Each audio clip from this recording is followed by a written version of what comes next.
So our topic today has an interesting title, The War on Drugs, a solution of worse than the problem. And our group decided to talk about solutions that were worse than problems.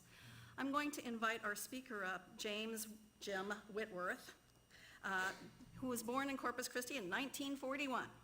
He enlisted in the U.S. Coast Guard in 1959, and upon graduating from Martin High School in Laredo, he joined up and did a 4-year enlistment, and he also went to school and got his bachelor's in business administration in accounting and went into business for himself and has been a self-employed certified public accountant for the past 50 years. Jim first became interested in the war on drugs as a college student. I don't know why. It was actually because Life magazine had published an opinion piece by a New York state judge who argued for treating drug addicts with compassion. Jim will discuss why he believes drug policies have not accomplished what well-meaning people would have intended. Instead, he says, they have caused harmless people to suffer greatly. They have been particularly cruel to minorities, and they have enriched and empowered the underworld. Please welcome Jim Whitworth. Thank you, Joy, and thank you for having me here. Before I get started, I want to make it very clear that I do not promote the use of any recreational substance, not the legal kind, not the kind that are illegal. I want to address the consequences of our failed war on drugs. A couple of days ago, Joy provided me with a list of the Unitarian principles, and looking through them, I believe my talk is going to show you that our drug policies step all over all 7 of them. Particularly, I think, numbers 1 and 2, which address how we should treat one another, and number 4, which deals with truth and learning. The history of war on drugs. Recreational drugs were not always illegal. Prior to 1914, Americans could purchase opiates and cocaine at the corner drugstore for pennies a dose. Users were not treated like criminals, and we did not have the huge prison industry that we have today. However, the Supreme Court, I got a little ahead of myself, that's okay.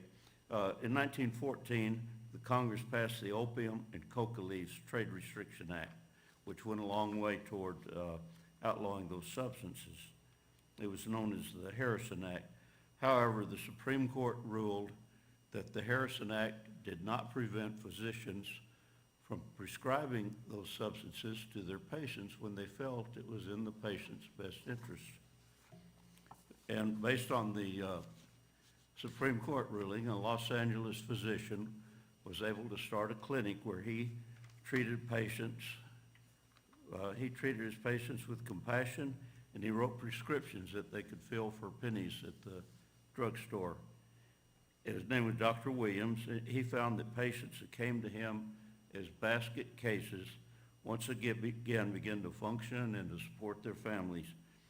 He published his findings, and he gained the following of 20,000 physicians nationwide who opened clinics of their own to treat drug addicts using the methods that Dr. Williams promoted. Next comes the first drug czar, a fellow named Harry Anslinger. Anslinger was in a panic because the coming end of prohibition of alcoholic beverages threatened that his agency might be disbanded. He needed to create a mission to save his bureau. He chose drugs, and he was an avowed racist. He used racism in launching his campaign. Anslinger, he preached that blacks, Mexicans, and Chinese were using chemicals forgetting their place and menacing white people. Anslinger's campaign resulted in the closing of all 20,000 of those clinics which were there to help people. That was the actual beginning of the war on drugs.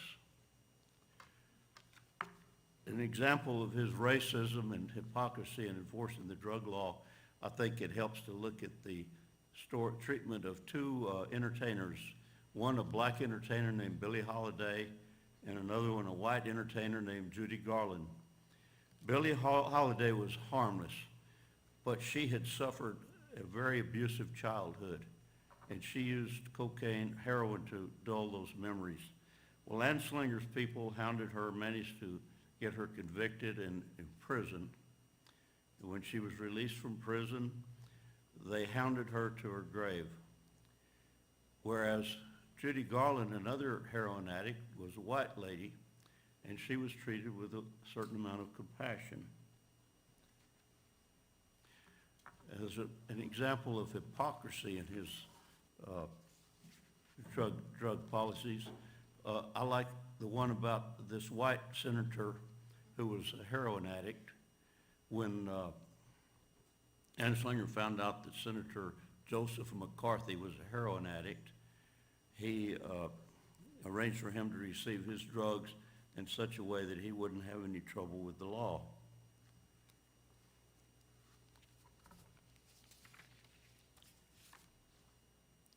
Anslinger told his agents to leave white suburbanites alone.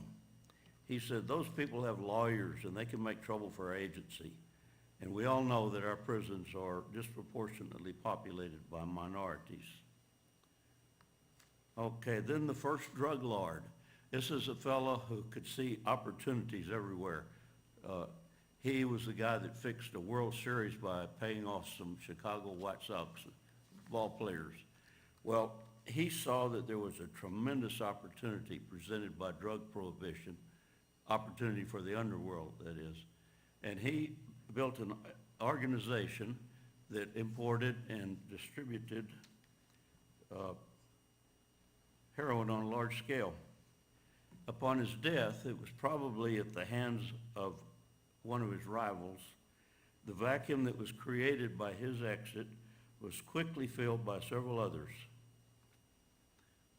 What happened after Rothstein's death is mindful of the story of the Hydra in Greek mythology. There was a monster who, upon having one head cut off, would grow another. And that has been the case throughout our war on drugs.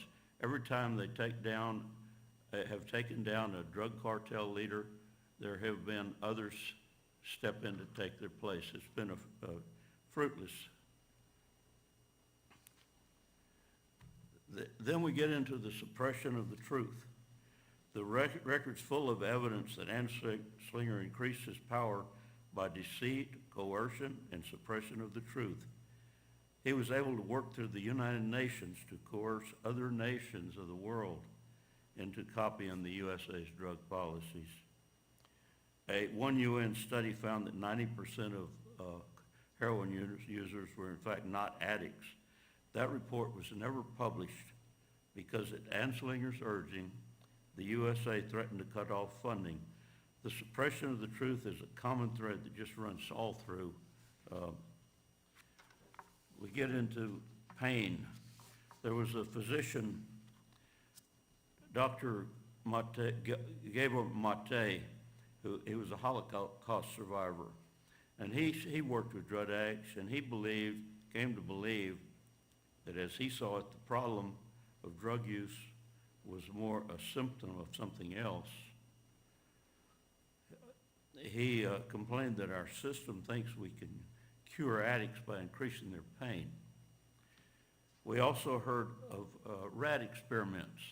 There was the experiment where they would place rats in cages and give them the option of drinking pure water or water that was laced with heroin. And the rats invariably chose the heroin and appeared to become hopelessly addicted. Well, that experiment was debunked by Dr. Bruce Alexander, who tried another, he noticed that the rat experiment always had rats held in isolation, one-on-one, and one to a cage. So he started what he called Rat Park. And in Rat Park, there were always toys, and the rats had companions.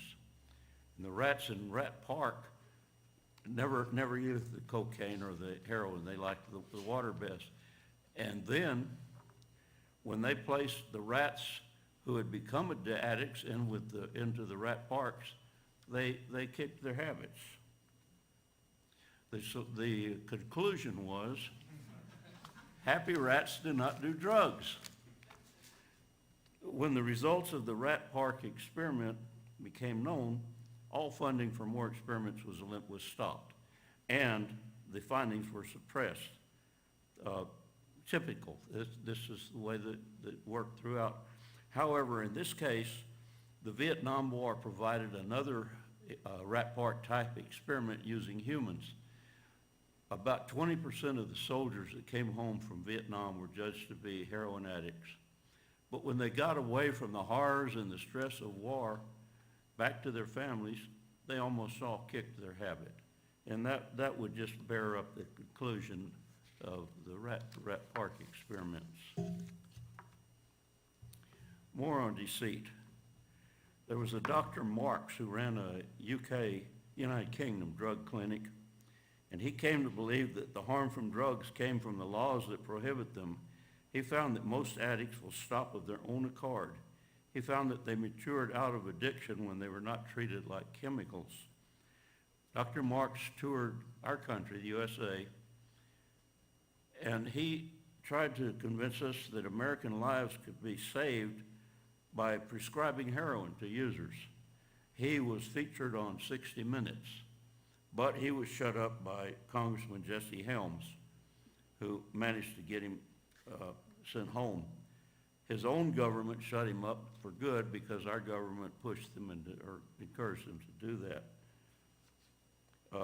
So Dr. Marks was exiled to New Zealand, and once his clinic was shut down, his patients began dying at a fast rate because they were forced back on the streets. The examples of deceit go on and on. Whenever science failed to produce the desired results, the scientific findings were suppressed. To get at the truth, a British medical journal studied ranked recreational drugs with a numbering system. One recreational drug was ranked as much more harmful than the others. It was given a ranking of 75. Heroin was given a ranking of 55. Crack cocaine, a harm rating of 54. Methamphetamine was scored at 32. Marijuana wasn't even studied. I wonder if anyone can tell us the substance which was rated the most harmful at 75. There you go. You got it. Alcohol. Okay, then here comes Nixon. Nixon was in a bind because he had campaigned on a get tough on crime plank. And now that he was in office, he had to find a crime he could get tough on. So he chose to increase the federal enforcement budgets on drugs. And let's look at the results of Truman Nixon ramping up the war on drugs. When he started his term of office, we had about 328,000 people in prison. Today, by 2023, we had 1,900,000 people in prisons. The United States has less than 5% of the world's population, and we've got 20% of the prisoners, more than any other society has ever had. Even Wall Street gets to participate in the rewards of drug prohibition with privately owned prisons. And we all know, I think, that our prison population consists primarily of minorities. Our drug policies continue to be highly racist.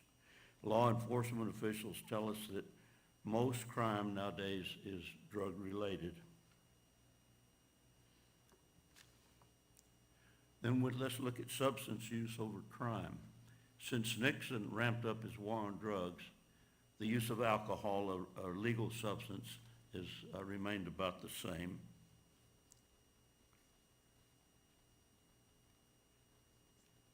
Tobacco consumption has reduced dramatically, and the illegal substance usage has continued to increase, which would indicate that his program failed. Deaths from overdose. The drug war does not prevent overdose deaths. It massively increases them. The street dealers sometimes distribute stronger doses in order to gain a reputation for having the best stuff, and so that their sales will increase. Under Prohibition, the poor users, they don't know if the strength is 1% or 40% or what have you, and so they have no way of knowing what a safe dosage is. When Nixon took office, the year he took office in 1970, we had about 7,100 deaths from drug overdose. Last year we had 114,000. And this is more deaths than the 58,000 Americans who died in the entire Vietnam War. And so we could see Nixon's methods increased addiction, supercharged crime, the opposite of what was promised. I could tell you many stories about the cruelty involved in the prosecution of carrying out our drug policies. But one particular was Sheriff Joe Arpaio in Arizona. He established a prison out in the desert where they were known for women, and they actually tasered their inmates to death. One lady they cooked to death. They put her in a cage out in the desert sun and ignored her when she begged for water until they discovered she was unconscious. They took her to the hospital where it was discovered that she had lost so much moisture that she had lost the moisture from her eyeballs. And what was her crime? She had been entrapped by an undercover agent who offered her meth for sex. When a person is branded with the scarlet letter of a drug arrest, they can no longer qualify for college scholarship. They can't qualify for public housing. They can't get a license such as barbering, plumbing, truck driving. So they're denied the ability to pull themselves up and earn a decent living. They're pretty well stuck on the street.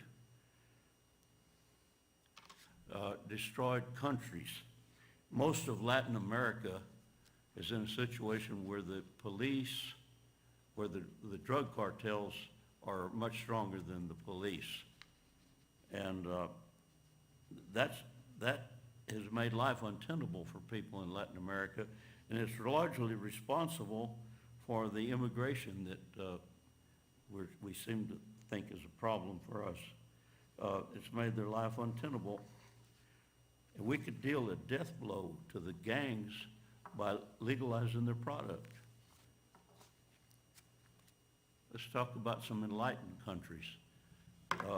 In European countries where addicts are not treated like criminals, death from overdoses has virtually ended. Portugal, the Portuguese do the opposite of us. They help recovering addicts find gainful employment and respectability. In the USA, we make it almost impossible for them to do that because we mark them, as I've said, with the scarlet letter of a criminal record. The Portuguese don't see the drug addict as a criminal anymore. They treat them just like alcoholics, like people who need help. The Portuguese now see decriminalization as a common sense thing because for them it has worked. Switzerland is another enlightened country. They elected this lady, Ruth Dreyfus, first woman president of Switzerland. And she was disturbed by the crime and disease-plagued streets of addicts in her country. So she went to Great Britain. She visited the clinic of Dr. Marks. And she came home and ushered through a huge experiment like the British clinic, allowing people to lead normal lives. Many came off welfare. The Swiss realized that U.S.-style drug crackdowns had brought chaos to their streets. The Swiss actually received threats from international sources because of international treaties that had been promoted by the United States. The cost. The Swiss are more conservative than Texans, but they were won over when they saw how much money their liberal drug policies were saving them. A few years back, the Drug Policy Alliance, it's a nonprofit organization, estimated that the war on drugs has cost our country over $1.5 trillion since Nixon's administration, and that's trillion with a T. And that figure is based only on the cost of law enforcement. It says nothing about the social costs of addicts becoming criminals to support their crimes. Doesn't say anything about the cost of mass incarceration. Legalization would be a cheap way to put the underworld out of business.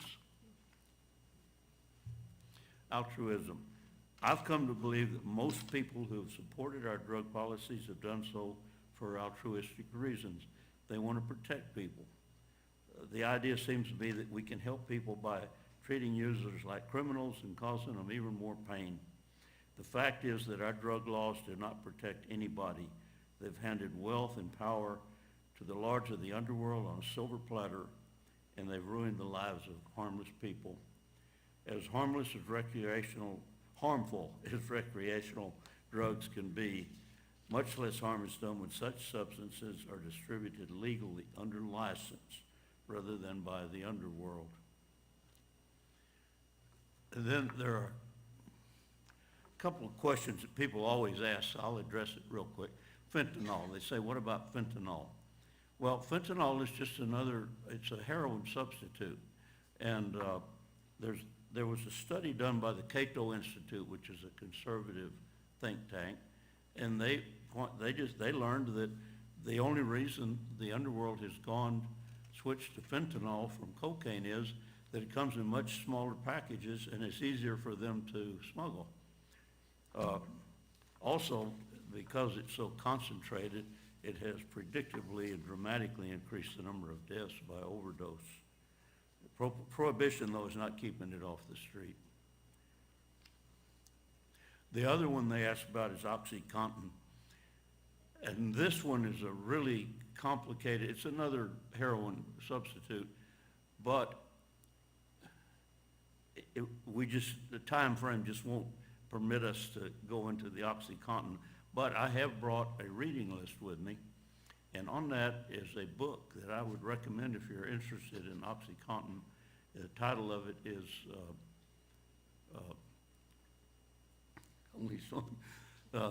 The Empire of Pain. And so that's where you can learn some more about OxyContin. Conclusion.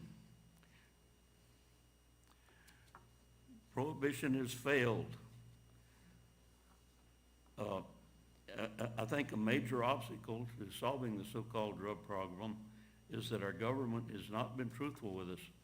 Before we can solve the problem, we've got to be willing to hear and promulgate the truth. I think that goes along with your fourth commandment, whatever it is. I appreciate you listening to me today.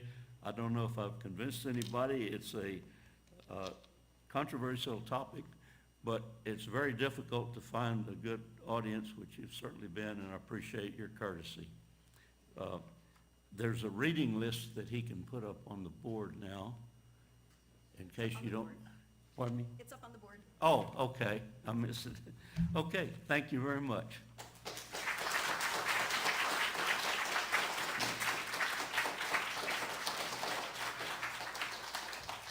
Thank you so much, Jim. And he did print out the reading list for you, and so at the end of the service, they'll be in the back of the room, and Ren will be handing them out if you would like to take a reading list home with you. They are fascinating information, and I highly suggest that you try to do a little of your own research as well.